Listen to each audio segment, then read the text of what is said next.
You're standing at the edge of a busy intersection in a city that never sleeps. The lights are blinding. Neon signs pulse with incessant messages, and colossal billboards loom overhead, each demanding your attention. Cars, buses, and a sea of hurried strangers pass you by, drowning you in a symphony of horns and half-heard conversations. Even though you're stationary, you feel pulled in a dozen directions at once, uncertain where to look, what to think, or even who you are in the midst of this overwhelming clamor. Everywhere, people are scrolling through digital feeds, bombarded by sensational headlines and empty slogans. You sense a collective anxiety in the air, an urgent need to find something real, something that transcends the fleeting noise. But it's almost as if the harder you search for a genuine answer, the more elusive it becomes. The clamoring voices, be they from politicians, social media influencers, or self-proclaimed experts, blend into a cacophony of half-truths and performative authenticity. Yet beneath this swirl of confusion, you feel a quiet, nagging sense that there must be a deeper reality waiting to be uncovered, if only you knew how to reach it. How do you cut through a chorus of contradictory opinions, illusions, and half-baked truths to find that one indispensable thread that leads to clarity? Are you doomed to be swept away by the current of society's impulses, or can you truly stand apart, maybe even above, the relentless tidal wave of external voices? Pause for a moment. Recognize the weight of these questions. You wonder if there is a path out of this existential traffic jam, one that leads you to truth in a world that thrives on illusions. Is there a way to silence the thunder of outside demands and hear your own voice, uncorrupted and free? If so, what does that path look like, and how do you even begin to walk it? Keep these questions close, because the answers reveal not only how you see the world, but how you define yourself at the deepest level.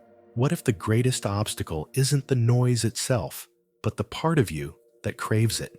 Deep down, there's a longing for distraction, a habitual need to cling to someone else's certainty. You've been conditioned, through family, education, media, to seek comfort in prepackaged truths rather than wrestle with the messy, unfiltered reality of your own mind. This unconscious drive to avoid discomfort is part of what the psychologist Carl Jung might describe as the shadow within. Instead of facing unresolved fears and doubts head-on, the psyche looks outward for shiny, quick fixes, conformity, validation, and the illusion of belonging. But illusions have a price. They cut you off from direct, unvarnished experience.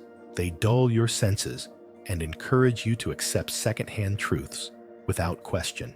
Friedrich Nietzsche warned about the danger of herd mentality, urging the individual to rise above cultural norms that confine and sedate the human spirit. Like a cosmic conspiracy, everything seems geared to keep you comfortable but asleep. Mass media offering you easy answers, echo chambers telling you what you already believe, and institutions promising salvation if you obediently follow their rules. In this tangle of influences, your authentic voice can start to fade, becoming a distant whisper beneath a mountain of outside opinions. Arthur Schopenhauer believed life is driven by an irrational, all-pervading will, an endless striving that leaves us perpetually unsatisfied. You might constantly search for a feeling of completeness, hoping that the right guru, the right career, or the right set of beliefs will finally put your mind at ease. But that satisfaction never comes, at least not in the way you expect. The more you chase finality in external structures, the more you become entangled in them. You drift from one ideology to another, from one expert's advice to the next, only to discover the same hollow feeling returning again and again. Jean-Paul Sartre, the existentialist philosopher who insisted that existence precedes essence, proposes that you are not born with a predefined purpose. Instead, you forge meaning through your own choices. Yet how can you make truly free choices when you're drowning in social and psychological noise? Sartre would argue that you must confront the anguish of your own freedom. That's the part we prefer to dodge. Recognizing how boundless our freedom is can be terrifying. It is far easier to adopt someone else's script, to slip quietly into bad faith, pretending you're just a bystander in your own life. But what if this bad faith is not simply a moral failing, but a defense mechanism shielding you from that existential burden? After all, if you never step into your freedom, you never risk failing on your own terms. And so, the noise continues, and you cling to it like a lifeboat. Better the illusions that soothe you, the distractions that numb you, than to stand alone, free, yet responsible for creating your own meaning. All of this traces back to fear. Fear of loneliness, fear of being overwhelmed by life's infinite possibilities, fear that if you cut through the noise, you might not like the truth you find on the other side. This fear becomes so deeply ingrained that it can masquerade as wisdom, telling you it's smart to hold back, to keep your head down, to accept the illusions handed to you. It's in these illusions that you find temporary security, a carefully crafted mask that hides the frightening hollowness beneath. But you sense, in your quieter moments, that it's exactly this hollowness that stands between you and a genuine encounter with life. You've now glimpsed the psychological and philosophical basis for why the noise holds such power. The question that hovers like a sword above your head is, what are the consequences if you fail to break free? What does it mean to spend your entire life circled by illusions that are never truly your own? Picture yourself 20 years from now, living a life meticulously constructed around pleasing others' expectations. You wake up in the morning and follow routines you didn't choose, guided by a silent script that you've long forgotten how to question. Each day feels like a repeat of the last. The same coffee in the same mug, the same trivial conversations, the same subtle dissatisfaction gnawing at the pit of your stomach. On the surface, nothing is glaringly wrong. Yet beneath that veneer of normalcy, you feel haunted by the notion that you're living someone else's life. This is one of the most insidious consequences of being trapped in the collective noise. The slow, almost imperceptible erosion of your authentic self. You become a character in a play you never auditioned for, reciting lines handed down from your family, culture, and the relentless demands of social media. Over time, the gap between who you truly are and who you pretend to be grows so wide that it feels impossible to bridge. Before you realize it, you're sleepwalking through your existence, driven more by reflex than deliberate choice. Now consider the ripple effect. Psychologically, this disconnection from your core self can manifest as chronic anxiety, depression, or a pervasive sense of meaninglessness. Aldous Huxley once described the human condition as being distracted from distraction by distraction, forever running from one quick fix to another, never standing still long enough to question the ground beneath your feet. In that restless state, you become vulnerable to manipulation. Marketers, politicians, and spiritual charlatans all exploit your underlying uncertainty, offering salvation in the form of products, propaganda, or dogma. Each new promise is just another layer of noise, further removing you from direct contact with the truth of your own being. Sociologically, a society composed of individuals desperate for easy answers and external validation can become a breeding ground for extreme ideologies. When you relinquish your capacity for independent thought, you also surrender your moral agency. Groups can herd you toward destructive beliefs, even acts of violence, all under the guise of belonging and purpose. History is scattered with examples where ordinary people were swept up in hateful movements because they found comfort in shared illusions rather than taking the lonely path of critical self-reflection. But the consequences aren't always dramatic. Sometimes they're so quiet that they leave no outward sign of the devastation within. You might never face a catastrophic failure that forces you to confront your illusions. You might simply drift through life, always feeling somewhat empty, never fully satisfied. You sense there's a deeper dimension to living, some realm of raw authenticity and unfiltered reality, but you can't quite reach it, like a dream you fail to remember upon waking. From a neurological perspective, your brain develops neural pathways that reinforce these illusions. Cognitive biases, confirmation bias, groupthink, or the mere exposure effect create feedback loops that keep you stuck. If you only pay attention to evidence that supports your inherited worldview, if you only surround yourself with like-minded voices, you strengthen these circuits. Over time, it becomes excruciatingly difficult to even entertain the possibility that a deeper truth exists outside your comfort zone. And so, the silent question remains: is the cost of living within the safety net of illusion worth the gradual loss of self and perspective? How long are you willing to gamble your authenticity for the fleeting reassurance that the world makes sense in the way you've been told? There comes a point at which you must decide if you're content to merely exist within society's deafening lullaby, or whether you yearn to wake up, no matter how disorienting the light of morning may be. Breakthrough often begins in the quiet moments between distractions. Imagine lying awake at night, the glow of your phone dark for once, with only your thoughts as company. This is where the rebellion against the noise can take its first tentative steps. To cut through the chaos, you need to befriend silence. You need to allow questions, uncomfortable, searing, unrelenting questions, to surface and make themselves heard. That might sound terrifying, but it's in that discomfort that your awakening begins. Jean-Paul Sartre would encourage you to confront your radical freedom. Realize that, at any moment, you can choose to respond differently to the world around you. The system, the noise, thrives on your passivity and habit. So the very first act of rebellion is noticing the patterns you take for granted. Notice how you reflexively check your phone when you feel anxious, how you nod in agreement even if your intuition signals doubt, how you adopt beliefs without interrogation simply because they come from someone who seems sure. Once you see these patterns, question them. Each question is a small but powerful act of defiance, chipping away at the illusion that your identity is set in stone.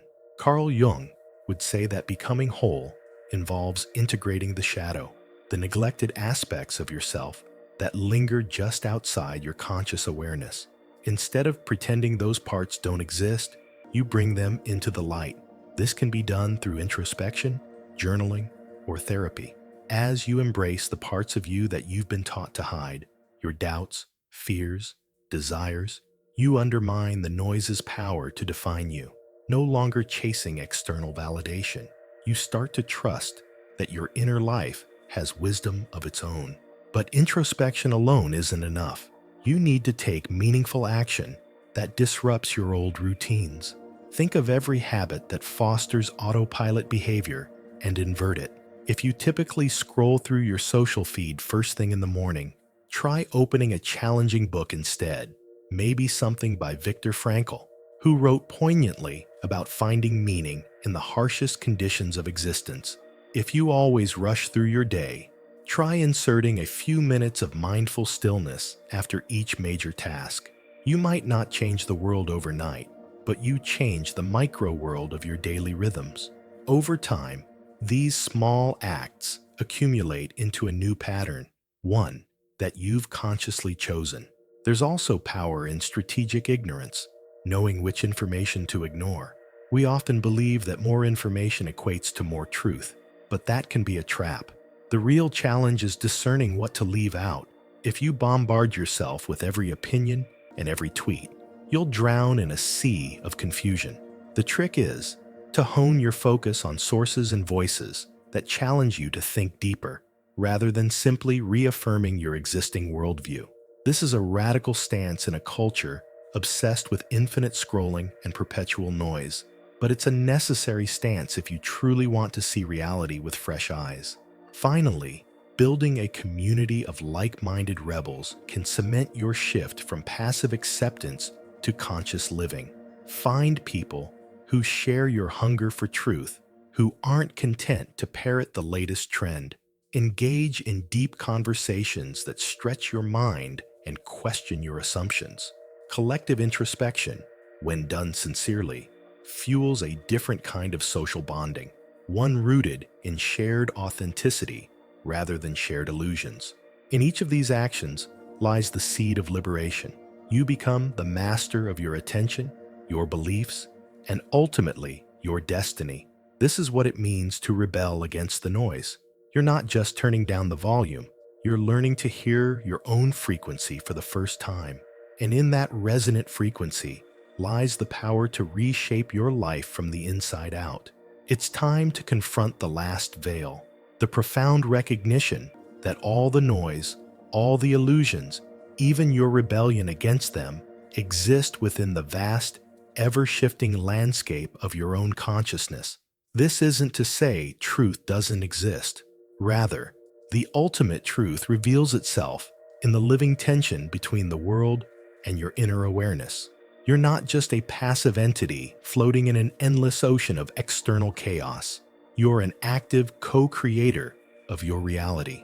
The source of clarity is not out there waiting to be found, but within you, waiting to be realized. That's what Jean-Paul Sartre's existentialism ultimately points toward. In a universe that doesn't hand you a ready-made purpose, you alone decide what resonates as true. Every choice, every interpretation, every act of perception is a creative encounter with being. The meaning you forge is as real as anything you'll find in the external world, provided you confront it with honesty. When you see this clearly, you realize no external authority, no social media influencer, no political leader, no prestigious institution can dictate your essence unless you surrender it to them. In grasping this, you recognize that the noise has no real hold on you unless you consent to it. Yes, the world can be loud, manipulative, and confusing, but you are not merely a victim. When you stand in the center of your own understanding, the world's chaos becomes background static. You hear it, you acknowledge it, but it doesn't own you. You can navigate it, learn from it, and even find beauty in it without becoming lost. In this culminating insight, you might feel a blend of awe and terror. Awe, because you sense how boundless your freedom truly is. Terror, because with that freedom comes responsibility. You bear the weight of your own decisions, no one else. That is the existential tension Sartre spoke of, yet it's also the gateway to genuine authenticity, to a life where truth isn't just a concept, but an ever-present experience. Think back to that noisy intersection where we began. The lights still flash, the billboards still shout, and the crowd still presses forward. But now, you stand there differently. You notice the swirling chaos around you, but there's a calm center in your being. You're no longer pulled helplessly by every distraction or enticement. You see the illusions, recognize them for what they are, and at the same time accept the world for its dazzling complexity. In that acceptance lies your liberation. You might wonder, what happens next? That's the final paradox. The journey never really ends. You will continually wrestle with illusions, face new forms of noise, and confront fresh layers of your own psyche. But each time, you do so with a cultivated awareness that didn't exist before. It's not about arriving at a static final answer. It's about moving through life with open eyes and an open heart, aligned with the truth you continually rediscover. It's about carrying this living flame of awareness wherever you go, be it through the chaos of everyday life or the quietude of your own solitude. And so, you walk forward, not exactly sure where the path will lead, but certain of one thing. You have awakened a part of yourself that remains steady amid the whirl of modern existence. That part of you is the silent witness, the creative force, the existential presence that holds the power to see beyond illusions. You have become the question and the answer, the seeker and the source of what you seek. Let that final realization settle in your mind. It is at once profound and simple. Truth is not a distant prize to be seized. It's the act of clear seeing within each moment. May you hold on to this understanding as you move forward, aware that every choice, every breath, is an act of creating your own meaning in a world awash with noise. Let it humble you, let it embolden you, and above all, let it remind you that you have the power to shape your reality more than you ever imagined.